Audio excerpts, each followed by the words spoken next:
You are listening to Social Europe podcast. We discuss cutting-edge thinking on politics, economy, and employment and labour with some of the most thought-provoking people around, including Nobel Prize winners and other internationally acclaimed experts. So welcome and enjoy the conversation.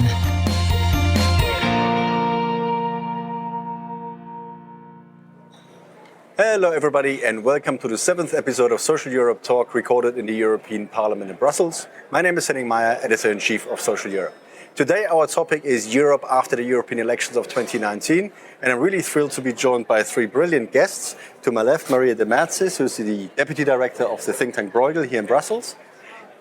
Professor Björn, who is from the University of Applied Sciences in Berlin. And last but certainly not least, Joao Rodrigues, who is a member of the European Parliament as well as president of the FEPS think tank based here in Brussels. Maria, let me start with you.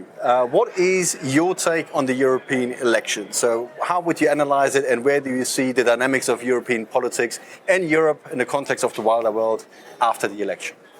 A very broad question. Let me ask with the first part. What are the messages I take after the European elections? I take two good messages actually.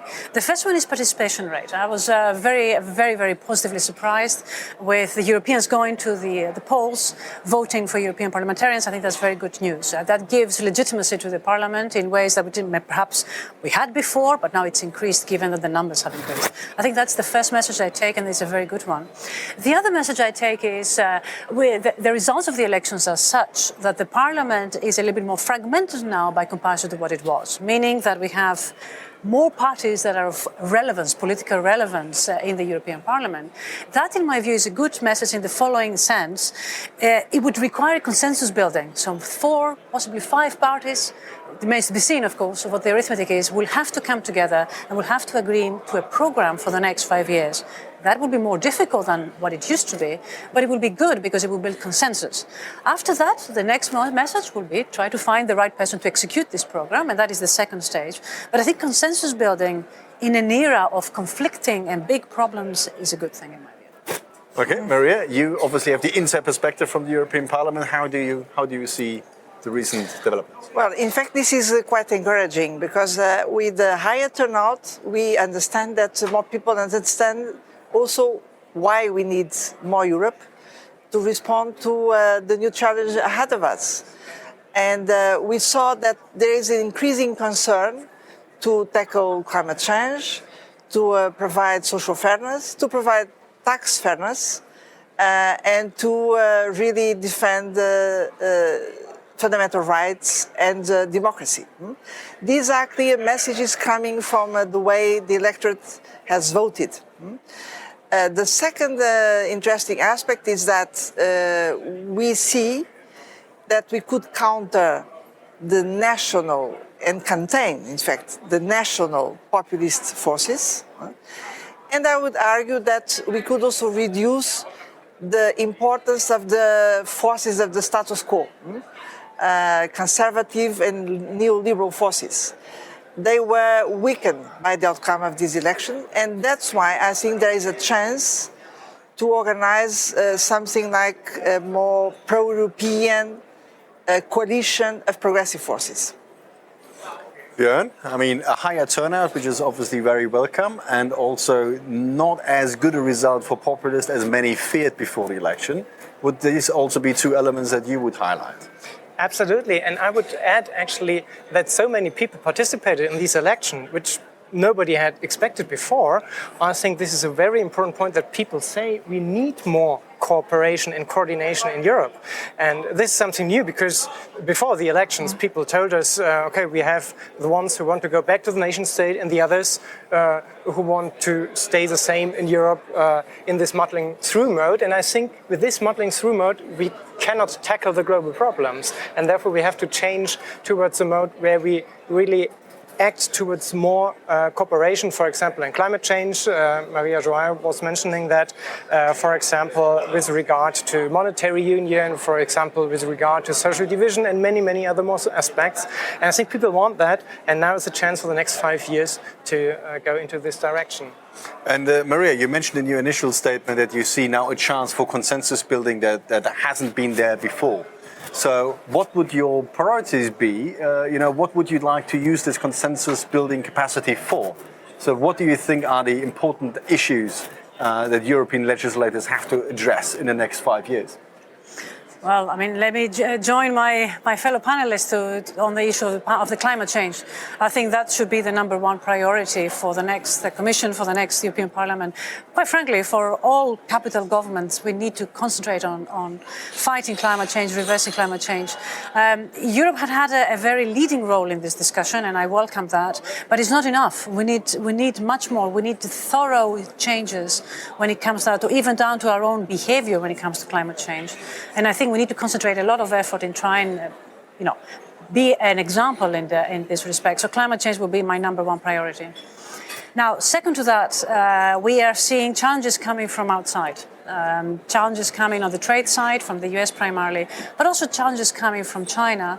China is becoming a global player that is going to follow a slightly different business model to the one that we are following. What does that mean about Europe's position in the world? Can we protect our welfare systems, our growth models, when we're having basically new players coming in? So I think there Europe needs to find a new place in the, if I may call it, new world order. And that is something that in Europe the discussion is only beginning to take off. And the third one, of course, is the problems that we've had up till now. Euro reform. Do we need more Europe? What type of more Europe do we need? What is the role for economic policy at the euro area level? And there the discussion will continue. We are now in non-crisis mode. It's a good time to think about the structural changes. It is a difficult discussion. We have reform fatigue in Europe, but it's a discussion that we need to contain and we need to maintain having. And Maria, before we come to the domestic and the reform issues within the European Union, I mean, would you agree that Europe will have to be outward looking in a different way now, given the tensions that are, being created, not least by the US-China trade war, all sorts of other tensions that are developing around the world. So where do you see, how does Europe need to change its positioning in the global scene in the next few years? Yeah. I agree this is a fundamental issue because we are dealing with a completely different world. Very different from the one we had 5 years ago when we were elected for this concluding legislative. And what we see is that the multilateral system is being weakened by this crossfire between different global players. And now there is a very relevant one between the United States and China. And we need to assert our own way. When it comes to trade, this is so clear because, yes, we are open to trade agreements, but providing they are also leveraging social and environmental standards in Europe and outside in the rest of the world. When we see the climate change, we Europeans, we need to be in the lead of promoting these sustainable development goals as our main compass. This is about energy transition, but energy transition with social fairness. This is really the central political challenge for the years ahead.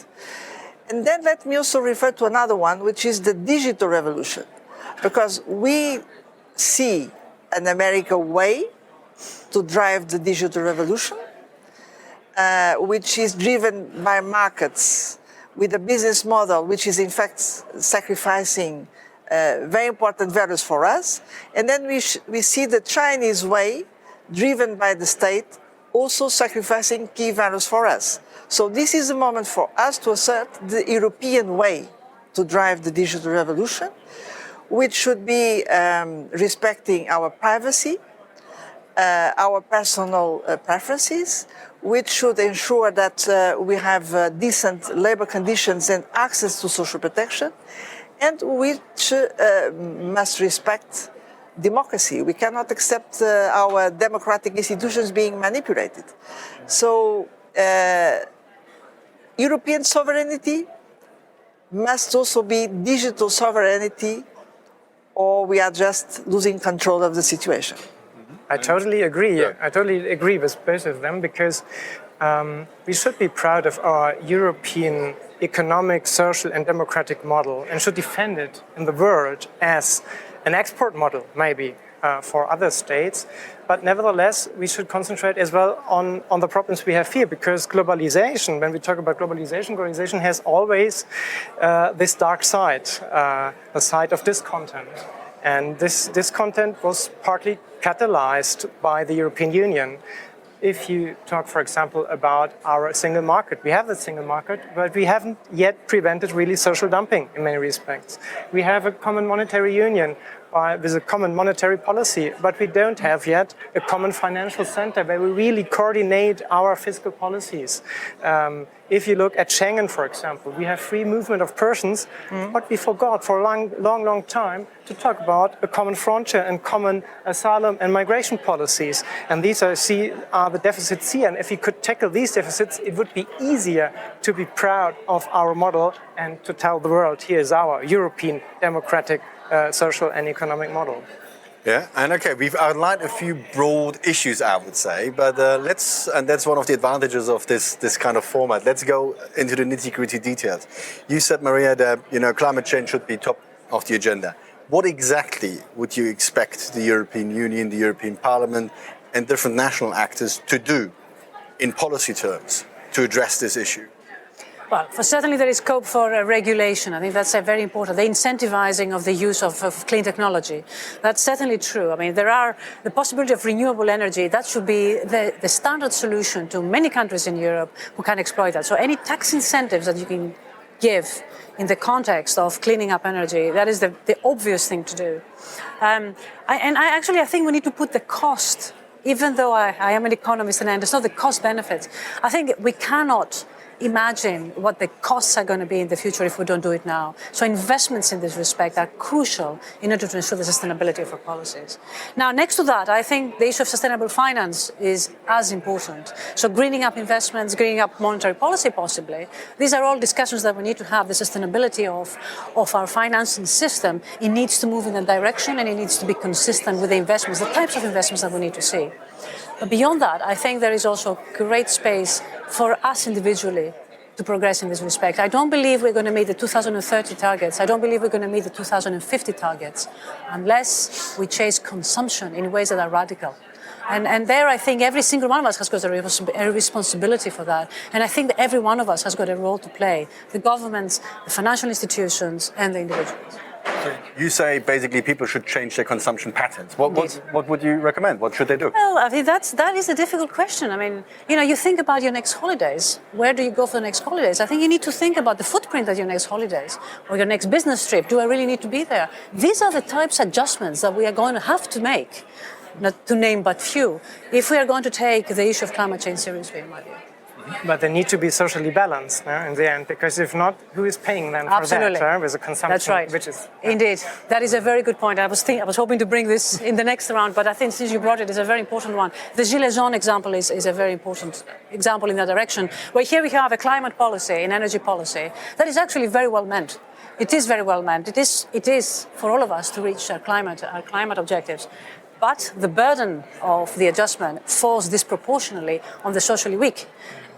And that cannot be ignored. It cannot be ignored. So any policy that we put on the issue of on the climate needs to be followed and accompanied with measures that are going to ease the burden, distribute the burden slightly more equitably across society. I think that's a very important point. And Maria, where would you see the elements of a socially balanced climate policy? Yeah. No, good implication also is for jobs. Because let me give an example. Everybody knows that we need to have an active industrial policy to move from carbon emission cars to clean cars, electric cars. And we have a choice about this. The choice is if we don't move fast enough, Europe will lose a lot of jobs. Because we have other competitors, notably China, who are now trying to take the lead in this. And if Europe is not quick enough to move to electric cars, we'll lose a lot of jobs.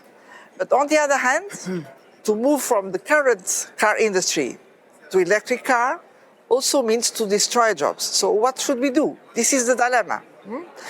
And the way to deal with this dilemma, yes, we need to be bold on setting new standards for the cars, but we need to help all the workers to move to the new jobs. With active labor market policies, with supporting the new companies, creating these new jobs, and with retraining people for these new jobs. Otherwise, we have a transition, but an unfair transition, and this is unacceptable.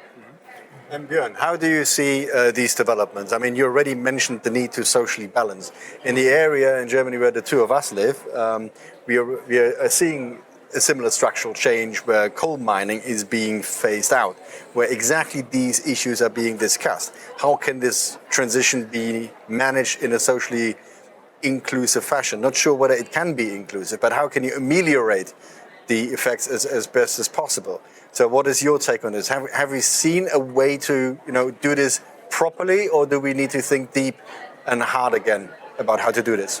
Well, one important thing is, if not just few people should take the costs of the climate change or the new measures we want, then we have to work very broad on this, for example, with infrastructure projects which go into this direction, talking about lower emissions, for example, and other things.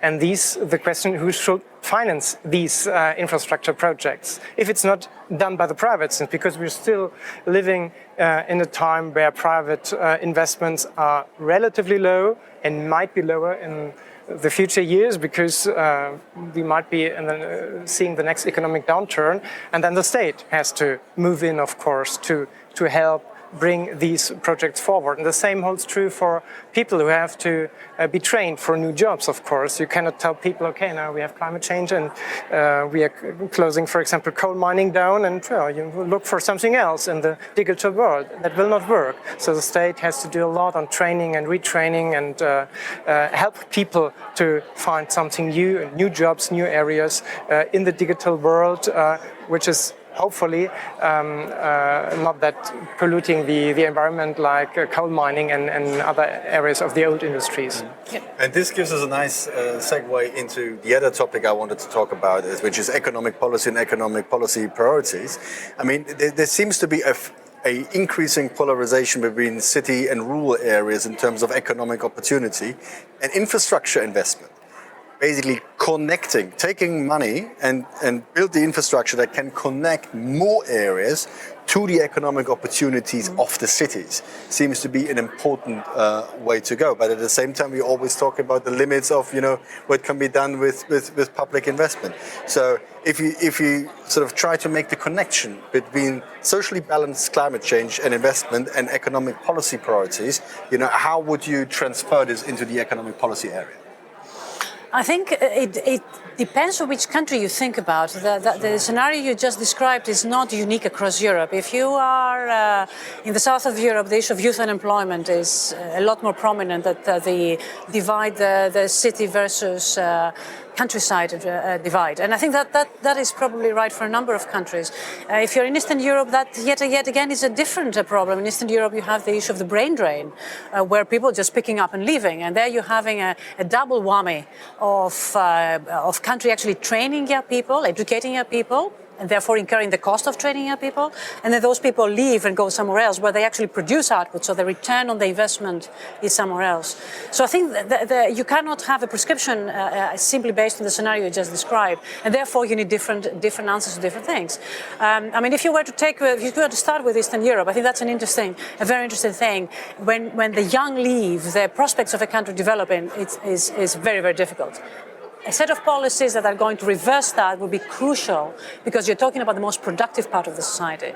If you're talking about Germany and if you're talking about France, yes, the country versus city divide is a lot more prominent. And there I think infrastructure investments are important. I think the European Commission has been driving this message to these countries, infrastructure investments, for a very long time. I think it's about time you do that, depending on the fiscal space that's available. Key role for the state there, and why we're not making progress there. If you're talking about Southern Europe, then is a youth unemployment thing. And there I think lifetime training and ways of reskilling the young and the not so young who have been unemployed for a long time, that is now a prescription for those countries that are having, Spain, Greece, Italy, Portugal, that have the youth unemployment issue is much more important in priorities before you can do that. So I think we need to We need to be careful not to have one single prescription because the problems are not the same elsewhere, everywhere. And I think incentives in those directions will be important. I see a very clear role for the European Parliament in this respect to point out the fact that there isn't just the one policy that will do, one size fits all. But I also see a very big role for the Commission there, and I've seen the Commission does play that role very well in my opinion. And Maria, maybe I shouldn't have termed it the city rural areas, but more center periphery, which can within one country be cities and rural areas, but within a space of countries could be brain drained from one country to another. So it's just basically the argument was in a time where we see economic prosperity and development opportunities being clustered in certain areas, and by process taken away from elsewhere. What can we do to make sure everybody, inclusive growth was one of the agenda items. So what can we do going forward to make, if we generate growth, it is actually inclusive? Well, I think it's very important to bring back the concern with cohesion, economic and social cohesion in the European Union, and upward convergence. Because otherwise we cannot overcome this situation of fragmentation we do have in the European Union.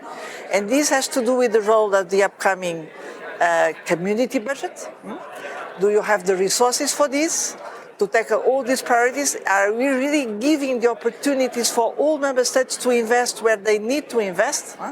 And this brings us to the other problem is where can we get the resources? And I don't believe in this fallacy saying that, we are squeezed, we don't have resources. No, look, of course we don't want to ask citizens to pay more taxes. It's out of question. We are not asking SMEs to pay more taxes.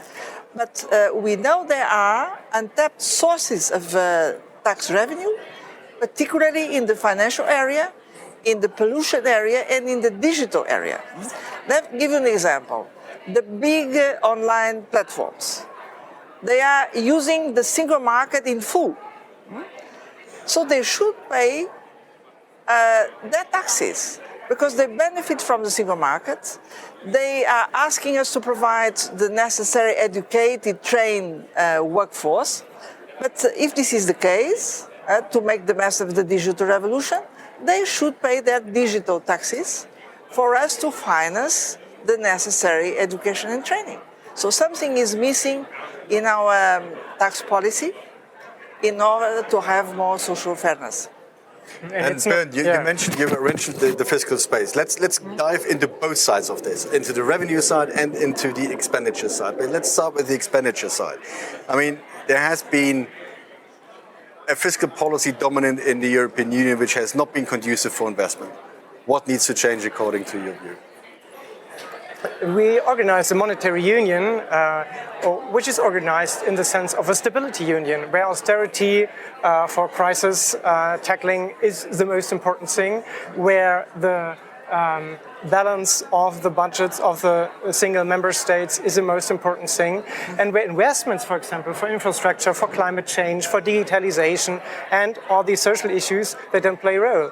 And actually, this is not a new problem. We discussed this already when we founded Monetary Union, and there were many economists at the time who told us this will not work very well for a long time. And now in the Euro crisis, we realized, okay, we have to go this way towards a fiscal union.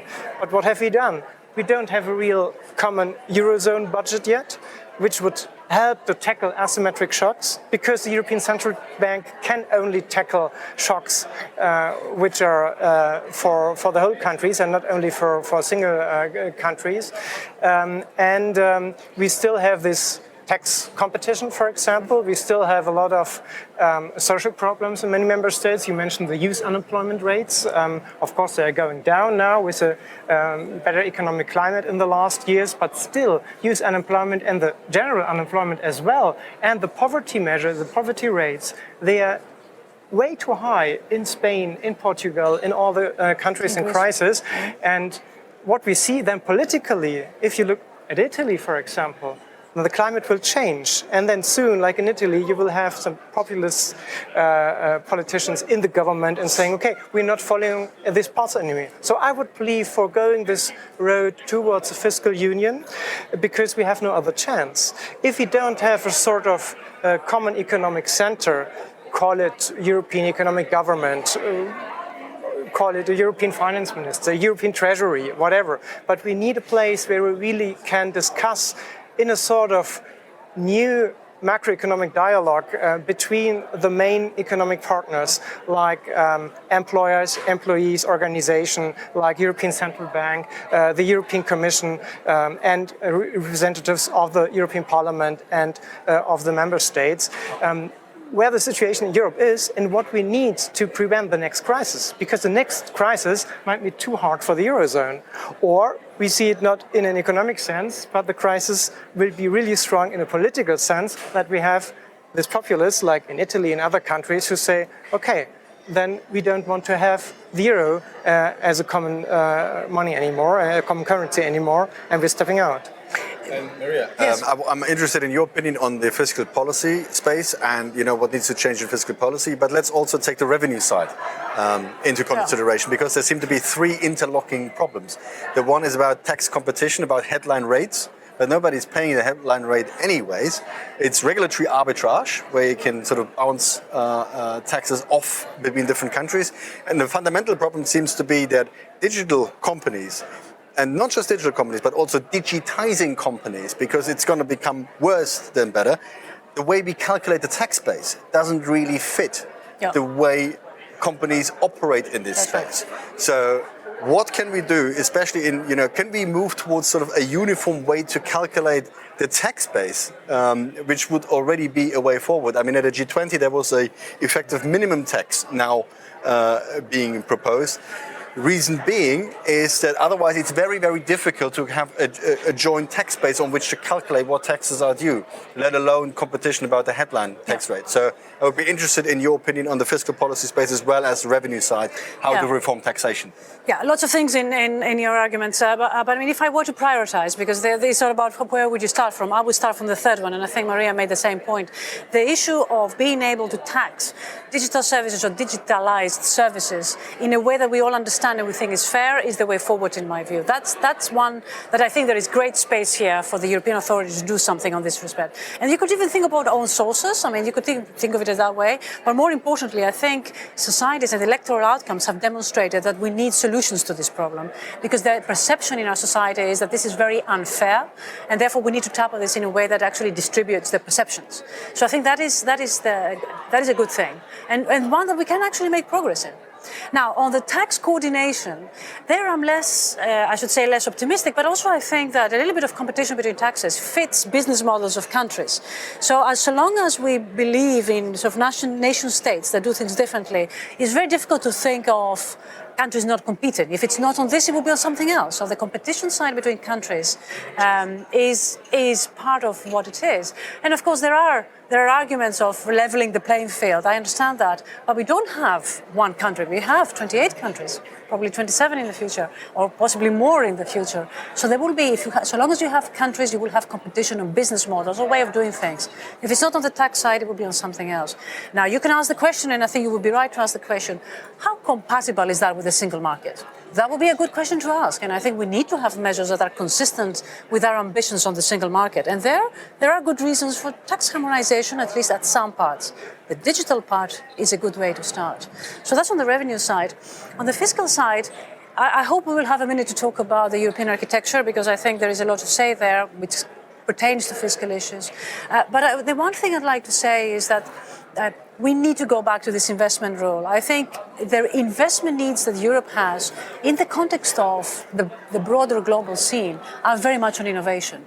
Innovation is the thing that is going to guarantee the future of our children, the future of next generations. Investments is what we need to get to innovation, to get to good outcomes. And therefore, I think we need to find a more intelligent way of dealing with investments. I'm not saying we shouldn't coordinate. We should coordinate. We should follow fiscal rules, because there's good reasons why we have fiscal rules. Not everybody has the same fiscal space, and we need to make sure that fiscal decisions taken in one country do not contaminate policies in other countries. I think that's important. And they shouldn't be pro-cyclical. And they shouldn't be pro-cyclical. Now, that is something that, of course, you should probably treat investment and consumption differently. That is exactly my point. I think we should go back to the investment rule. We need to differentiate spending, whether it's spending for consumption, whether it's cyclical or pro-cyclical, and investment. I think I cannot emphasize this argument. It's not a new argument. It's a very old argument. But this is the time to do it. I think we should waste no time when it comes to differentiating investments. Maria, back to the golden rule where we borrow to invest and balance consumption over the business cycle. Look, I agree that, of course, we need to revisit our fiscal rules to create this room for investment, which is crucial for everybody in different sense. Nevertheless, we know that because we need to comply with the common fiscal discipline, fiscal responsibility, we need to complement national budgets with European instruments. And so this is the role of the community budget as a whole, which is mainly a budget for investment. This should also be the role of fiscal capacity for the Eurozone. Because let me recall, we are still waiting for this, waiting for Godot. And we need to stop this. Because we know that all monetary zones in the world, they do have an instrument to provide stabilization and fighting asymmetric shocks. Björn was referring to this. I would argue we also need an instrument to support upward economic and social convergence exactly by financing the necessary investments. And now we are waiting for the upcoming Euro Summit to deliver on something, and the new Parliament. The new European Parliament must be very active about this. And do you think we have a good chance now going forward with the new political dynamics that we have some real progress over the next parliamentary term? Look, I really hope that to complete the economic and monetary union remains an essential priority for the upcoming European Commission and the upcoming European Parliament. Let's see. Okay. Well, you wanted to talk about the architecture as well. We are going in this direction. I think that is architecture, yes. What would your reform proposals be? What kind of things would you change? So I would have to pick my battles, right? I mean, like we would have to pick battles, which battles to fight. I think the one battle I would definitely pick would be completing the banking union. The reason why the banking union has stopped is because the last leg of the banking union is a fiscal leg. And it is an interesting one that we cannot find the money, even if it's notional money. That's an interesting part. We cannot find that. We cannot find agreement there. And I think the progress that we've made on banking union, which is crucial for the resilience of the European Monetary Union, should not be jeopardized by our inability to go that extra mile. That extra mile is, and I remind you, these are things we have agreed upon. It's not that we're waiting to agree. What we are waiting to do is just complete it. Yeah, that is the only thing that we're missing. Well, it is the only thing, but it is a big thing because we cannot get agreement. I would fight that battle before I fight anything else. We can make progress on capital markets union again on the financial side. It's a good thing, but I don't see that they will make much progress because cultural issues come into the capital markets union that are not easy to legislate away or we cannot ease those away. The other thing I would do, and if I would go in the direction of a common budget, and I would fight it in this way, would be on the unemployment reinsurance. I think that would be something that I would like to see done, let's say in the next 10 years, maybe 2 commissions from now, not maybe 2 parliamentary cycles from now. I think there is both understanding that on the smoothing of the shocks in the way you described it, Björn, this would be a very good instrument to have, the unemployment reinsurance, because it complements the cycle. And it's not pro-cyclical again, but it is something that is very specific, dedicated to very specific issues. And I think there we can fight that battle with some progress. A common euro area budget, yes, it would be tremendous from a design point of view. If I was an architect and I was designing this on paper, this is exactly what I would do. But I remind you that in order to get to a common budget, irrespective of how big or how small this budget is, you need also a political union. You need to elect parliamentarians in a different way than we elect today for accountability purposes. So the leap in the governance structure that we need to get into a legitimate euro area budget that is economically meaningful is enormous. And I don't know that as a citizens we are ready to do that. We are ready to go to effectively a federation. That's what I mean by that. I would like to see it, but whether I will see it in my lifetime, I don't know. Short of that, I think there are things that we can do to improve the architecture, starting with the small things, finishing the things we have agreed upon, progressing with things we haven't quite agreed upon, but we all understand that there are good things to manage shocks. and maintaining an ambitious agenda for generations to come.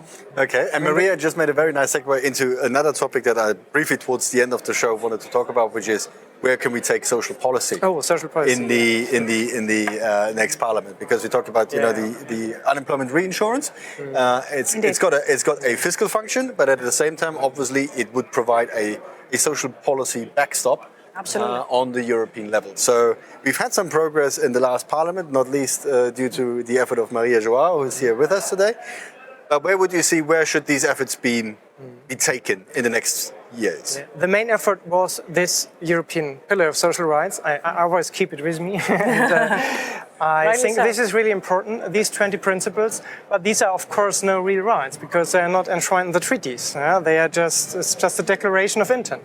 So what shall we tell citizens? Okay, you have now this thing, you can look for it, but you don't have real rights, and we need to combine these rights. Two things. One thing is we should bring them into the treaties. I don't know if that will happen in the next 5 years.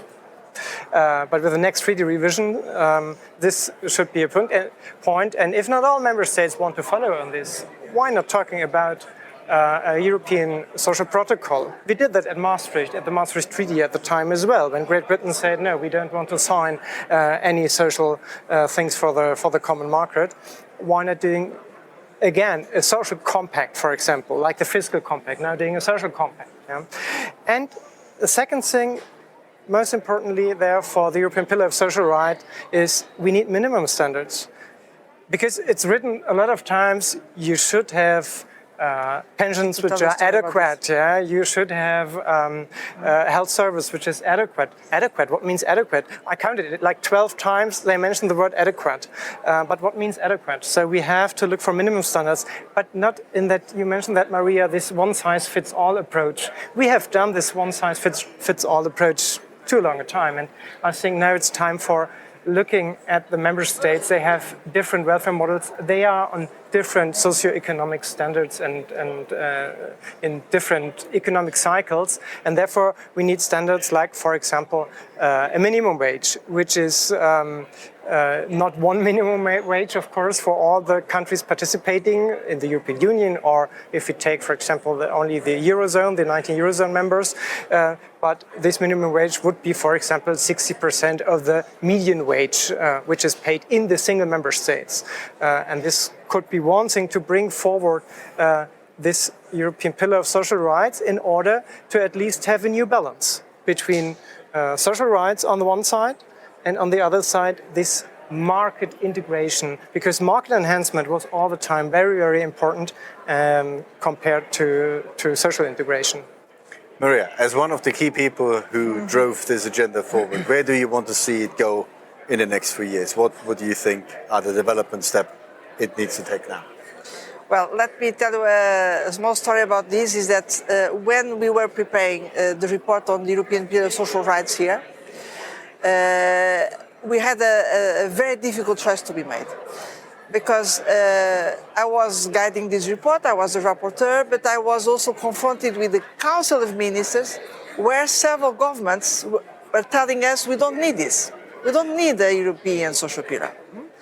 And so in a certain moment I was asked, well, Maria, perhaps it's better that we just limit the social pillar to the Eurozone. And I said, no way. The European Pillar of Social Rights is for all citizens. We cannot have citizens of first class and citizens of second class. And so the Parliament was very clear about this. And then, with the large majority we got in the Parliament, we opened negotiation with the Council of Ministers. And with this large majority backing our position, we could convince all the governments to accept. And that's why Gothenburg proclamation was possible, with all the governments on board. Now, what can we do with this strong, high-level political commitment? Well, let me tell you, we start turning this pillar in something concrete. We have adopted several directives.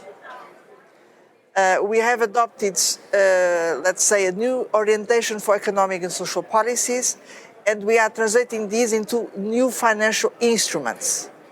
the new social fund, the investment plan, paying much more attention to social investment, the discussion about the child guarantee as an example of this, or to strengthen the youth guarantee. But if I go back to the directives, this is important because for many years, particularly the so-called Barroso period, social legislation was almost frozen. And now we could introduce a new directive improving working conditions for everyone, whatever the job, whatever the sector, and say that all people in Europe should have a decent labor contract plus access to social protection. This is very important. This is for almost 300 million workers. Then we introduce a new directive on work-life balance. We extended the access to social protection to self-employed people. So these are very important innovations. And the starting point for this is to say, yes, we want everybody to have updated social rights. Now we count on the next European Parliament to go on delivering on this promise of the European Social Pillar. So basically making what Björn was saying, turning these principles into tangible, effective rules that then people can rely on. So time flies when you're having fun. So we're already at the final round. So we talked about a whole lot of issues. And the final question, as most times, would be if you were the agenda setter here as a policymaker, what would your top 3 things be that you would, go for first, second, and third? So where would you start in trying to sort of deal with some of the issues that we've just talked about? One issue we have not talked about, but I think is very important in my view, is this issue of the what I call governance. And it goes down to things like the rule of law primarily. We've seen regression in Europe on the rule of law issues. So I would strongly advocate for ensuring from Brussels, but also from the capitals, that the rule of law is promoted and is maintained and is preserved, because regressing on democracy implies that we're building castles in the sand and that we can't build anything without democratic regime. So I would say don't forget the governance issue, because and the Commission has made huge progress in this respect. So I would say the first one would be that, and it's a pity we haven't talked about it. The second one is climate change, no doubt. I think that would be an important thing. And the third one is the economy. It always is the economy. You have to make sure that you can provide for jobs and employment for people. But if I may advocate also for a principle, because I think the principle of policies is also important, I would go back to what Maria said in this issue of cohesiveness. All policies need to be cohesive and inclusive, because if they are not, they will strongly jeopardize Europe. Björn, what would you do?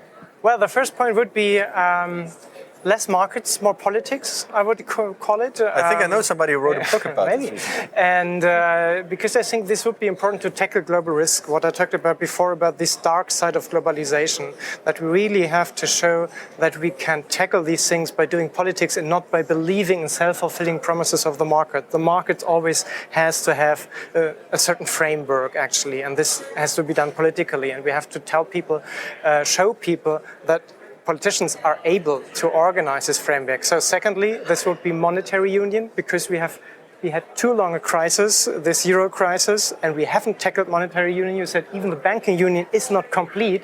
And when the next crisis looms around the corner, we are not prepared yet for that crisis.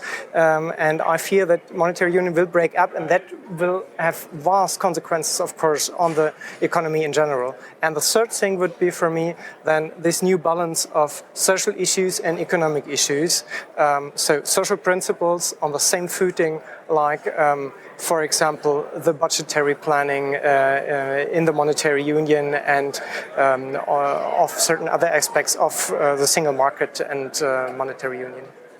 Maria, the final word is yours. Well, I think I will go for a digital tax to finance lifelong learning for all. I will go to a carbon tax to finance the jobs of the future for those who are losing jobs. And I will finance a powerful Erasmus for those who want to have an Erasmus experience, because this changes our life. Very tangible proposals. Thank you very much, everybody here at the table, and thank you very much for listening to this. I'm afraid this is all we have time for today, and see you next time. Thank you. Thank you very much for listening. We hope you enjoyed it. Make sure you don't miss future episodes by subscribing to Social Europe Podcast. You can also read our articles on www.socialeurope.eu and follow us on Facebook and on Twitter @Social Europe. Until next time.